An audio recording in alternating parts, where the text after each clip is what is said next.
They like us. They really like us. Like our customers are there for us, and they were. I mean, we did a grocery store during COVID. We tried to do everything for the customers and for people that live in the neighborhood, and tried to just stay true.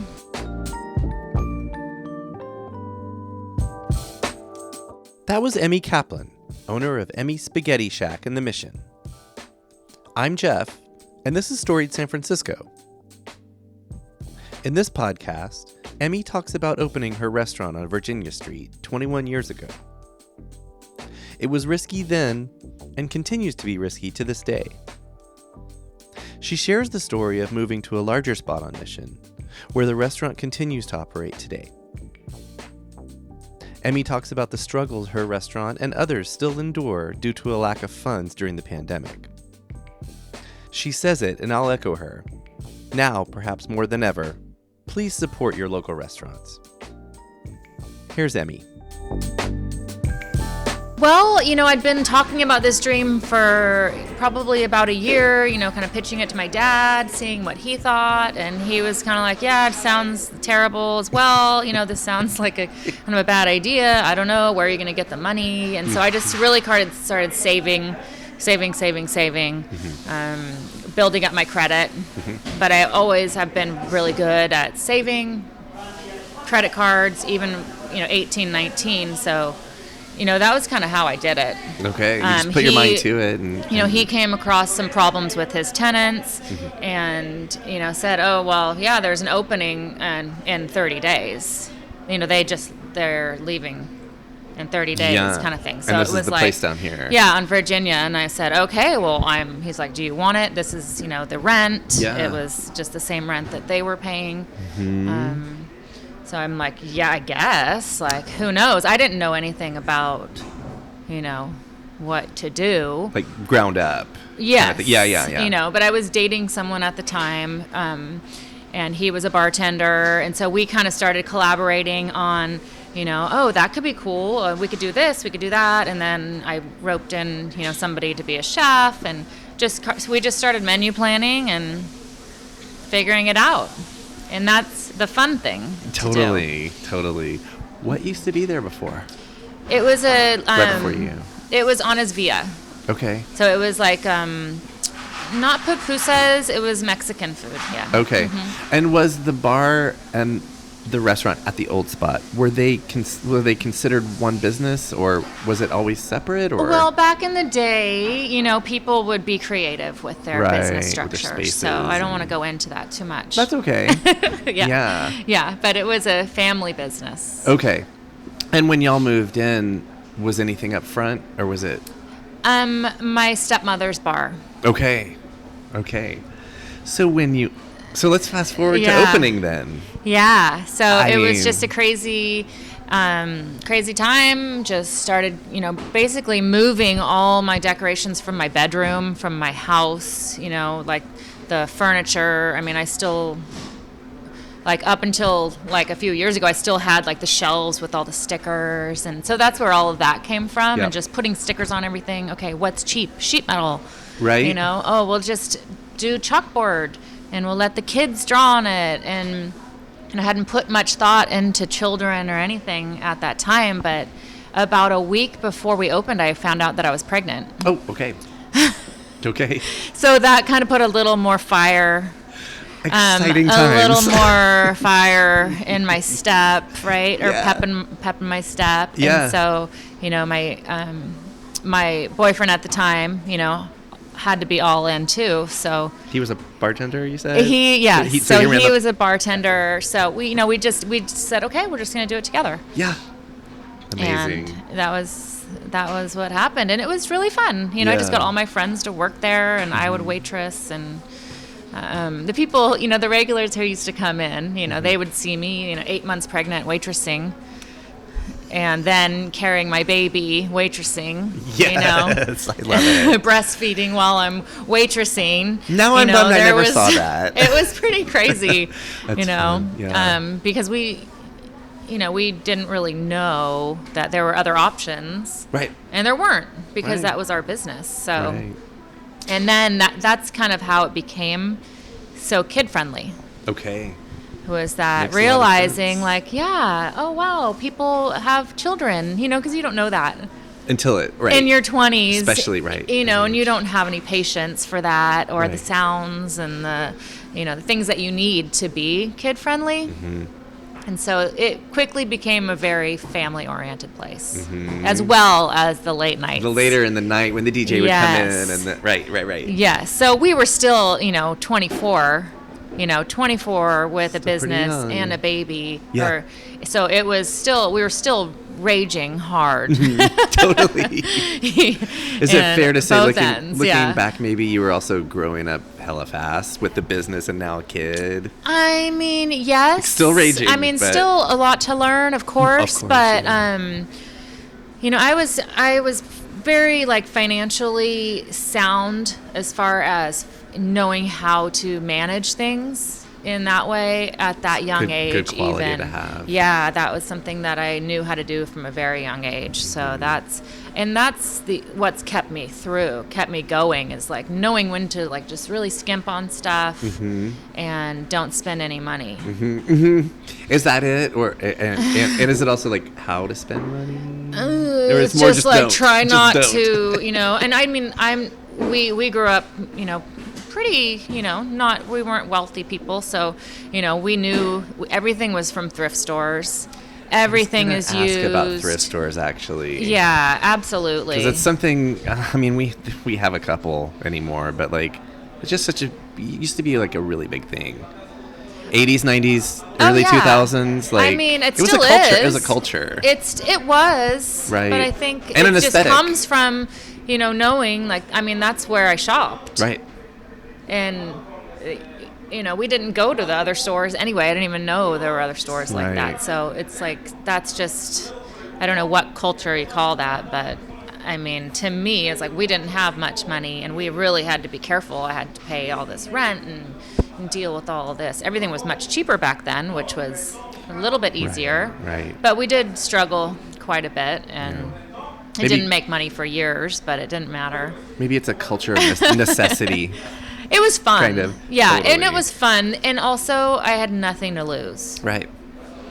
Absolutely nothing. Your dad So- was your landlord. I mean, he was tough. Okay. Though he was very tough. I mean, Okay. he raised my rent. Dang, Dad. He would, when he would see a line out front, he would Yeah. raise the rent. He would just call and say, "Oh, by the way, your rent's going up on the 1st. You look busy." Dang. And like, okay, like what can you do? So Right. 15 years later, I got sick of that and moved. Okay. So that's I was gonna get Yeah. to that. But let's talk about, so you did 15 years down there. Give or take, like I said, I Yeah. really have no concept of time. Like That's I can't okay. remember anything. That's okay. Did it turn into the tequila bar while you were there? I'm having a hard time remembering that. Yes. So Okay. yeah, that's it did. Yeah. Mm-hmm. Yeah. When it happened, I was like, oh, okay, now it's not what it used to be, but I don't mind, because if I have to wait for Emmys.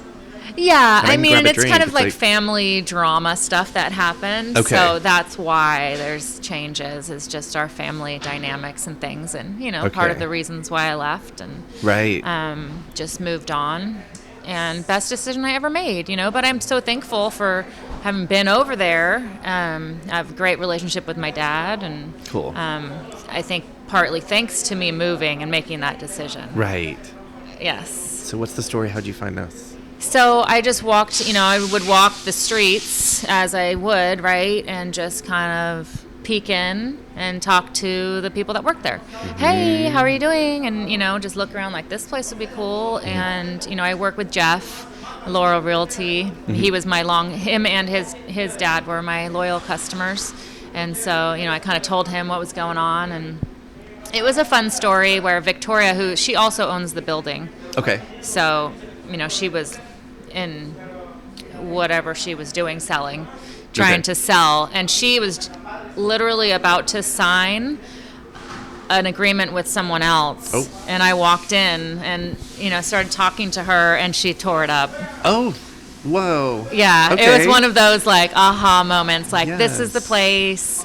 her and I really connected. Amazing. And, you know, she decided she wanted it to go to another female owner. And, Rad. you know, so we made that happen. Maybe someone of the neighborhood too. Exactly. kind Yeah, of, you know, and this is her building. She wanted someone to take care of it. Yeah. And, you know, they will still pop in every once in a while and say hi. And so it's a real good situation. This space used to be? It was El Zocalo. Oh, right. For many, I think 45 years. Oh, wow. Or something crazy like Wow. that. Yeah. And that was Victoria's business Yes, also? that was her family business. So she was like ready to move on from the business and keep owning the building, but then I can't believe that story. Like that she actually had a contract and was like, no. Yeah. So she would, you know, it's hard to move on. It's hard to sell your business. Right. You know, I hear. Right. Was it like tricky to pick up and move or? Well. And configure a new space? You know, we were only closed one day. Whoa, okay. And I just, like, one of the things that makes, you know, Emmy's special, or the Shack special, is that everything is just kind of thrown together, right. You know? And that's what we did. Mm-hmm. You know, just kind of threw it together.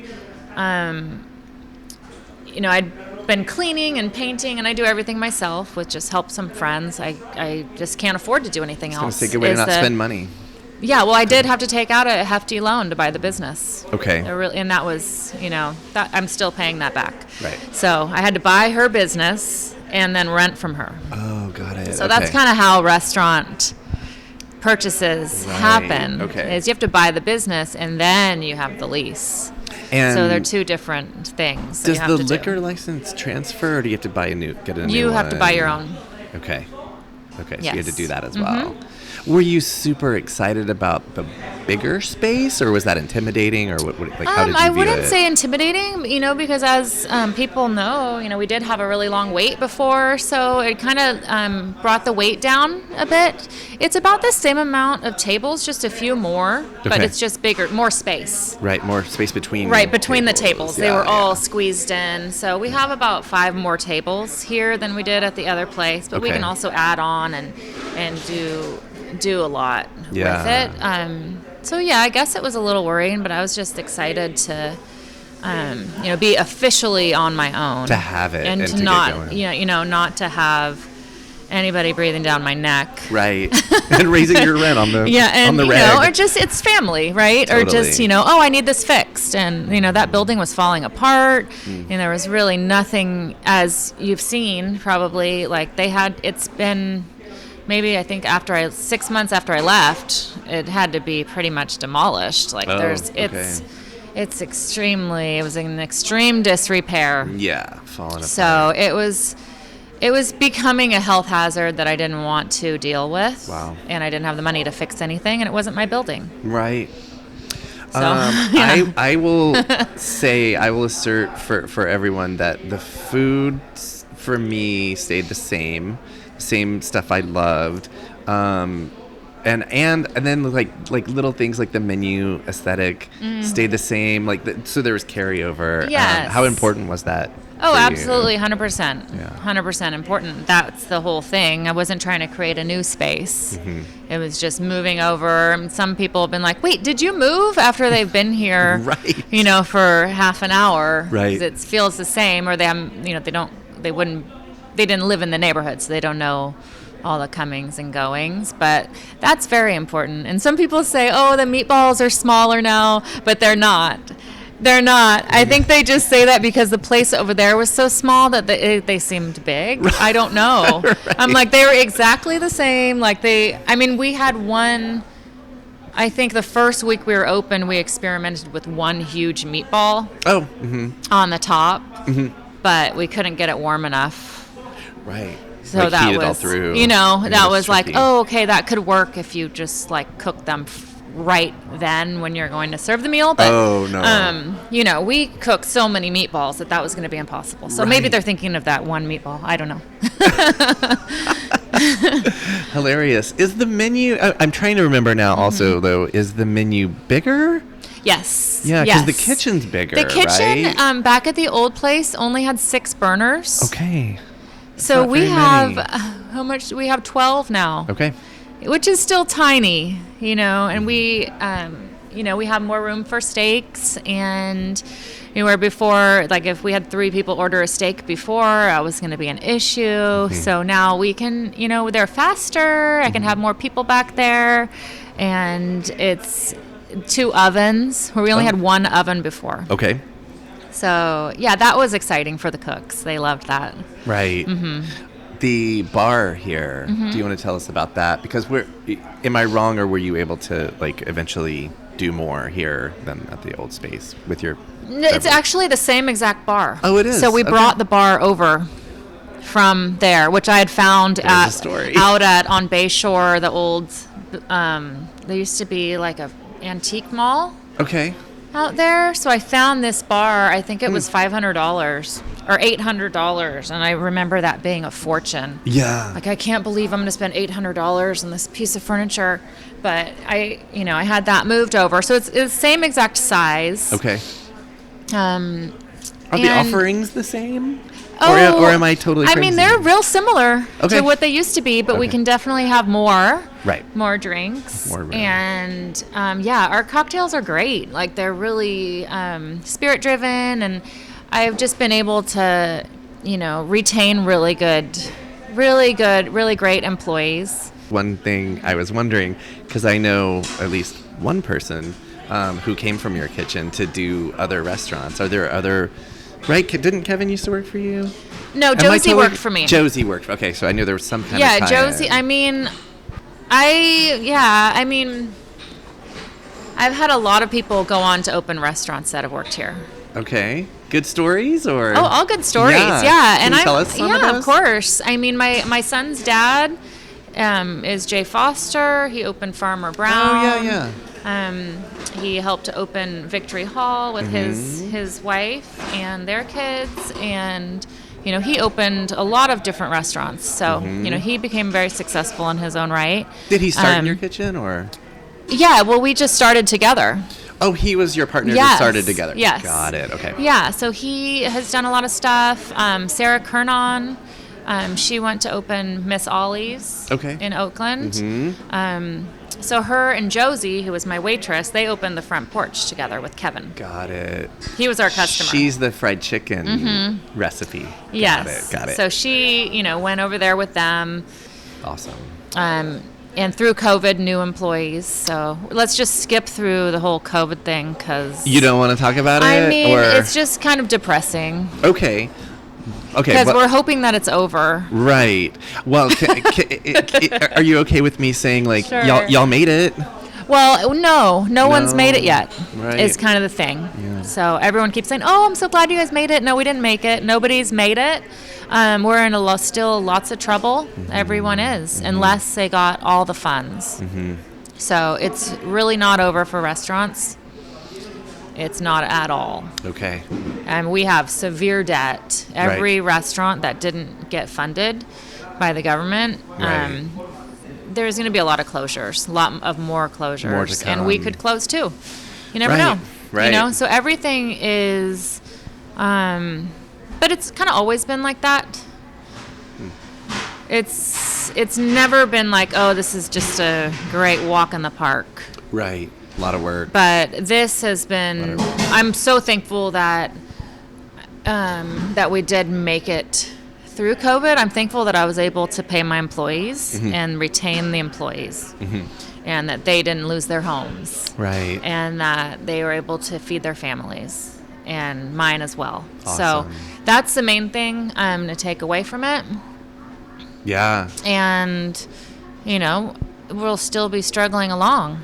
Well, that's my cue to be like, anyone listening to this, if you haven't ever, especially if you haven't ever, like, come eat at Emmy's, or take it away, or just eat. Yeah, eat the food. It's just one of those things, because the uniqueness of restaurants is going to be very few and far between. Right. People with dreams for restaurants are dreaming like big. Right. I think people, their dreams are like, oh, I want to have a Michelin-starred restaurant. Right. I want to have this $70 steak that I want to, this is going to be this incredible new thing. And these kind of places are going to be gone. Mm-hmm. Yeah, and I'm out here like we need spaghetti and meatballs, maybe some burgers and Right. tacos, So just like, expect, that it's not going to be as cheap as it used to be. It's It's kind of like, how we used to pay for the experience of going somewhere fancy. Mm-hmm. You're going to now pay for the experience of going somewhere cool. Right. Well, you hit on it a little bit, but I'd like to end with our theme this season is we're still here. Good. You're still here. This place is still here. So far. What does that mean to you, though? Like the struggle, the survival. It means that they like us. They really like us. Like our customers are there for us, and they were. I mean, we did a grocery store during COVID. We tried to do everything for the customers and for people that live in the neighborhood, and tried to just stay true to the principles of just like, okay, try to be as affordable as you can, try to be as welcoming as possible, and just try to be there, right? Because people were struggling, but so were we, and it's just one of those things, like, it's not like, oh, this is just, it's so great, it's over. It's like, no, okay, now we're at the bottom of the hill. Like, now we need to go back up. Mm-hmm. We need to struggle. We're like, really struggling to get back up. Okay, cool. Well, anything else that before we stop recording, anything else? I don't know. I mean, I think that, people should just come over and check it out. And if they've been meaning to come by, not even just to my place, but if you're meaning to go somewhere and you've really been missing a place, now's the time.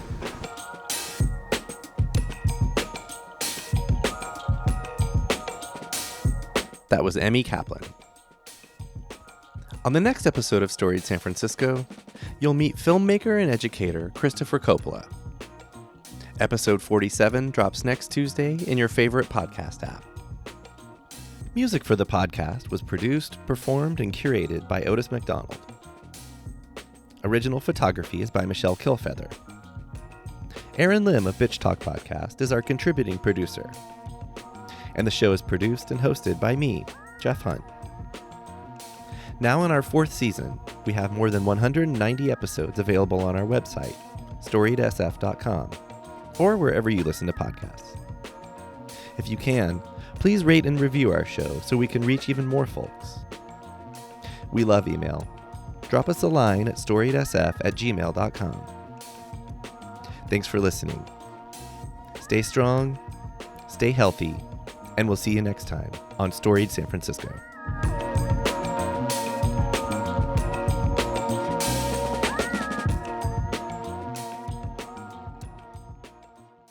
This podcast is a proud member of the BFF.FM podcast network.